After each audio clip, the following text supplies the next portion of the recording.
Priatelia, toto je borovica. A toto je zase dub. Nádherné stromy však. Borovica má vysoký obsah živice vo svojom dreve a preto horí veľmi rýchlo. Pri dube je to úplne naopak. V našom výskumnom lesnom centre sme sa rozhodli, že tento proces zrovnoprávnime. Ako to uskutočníme? Preženieme všetky živiny z oboch drevín našim automatizovaným výpočtom, čím dosiahneme spravodlivé horenie vo všetkých kotloch. Navyše pomôžeme tým aj pri práci pilčíkom. A bude to mať ešte jeden primát, že budeme prví v Európskej únii a možno aj na svete.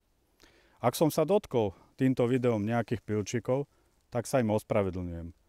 Ak s tým nebudete spokojní, som ochotný na seba zobrať najväčší trest.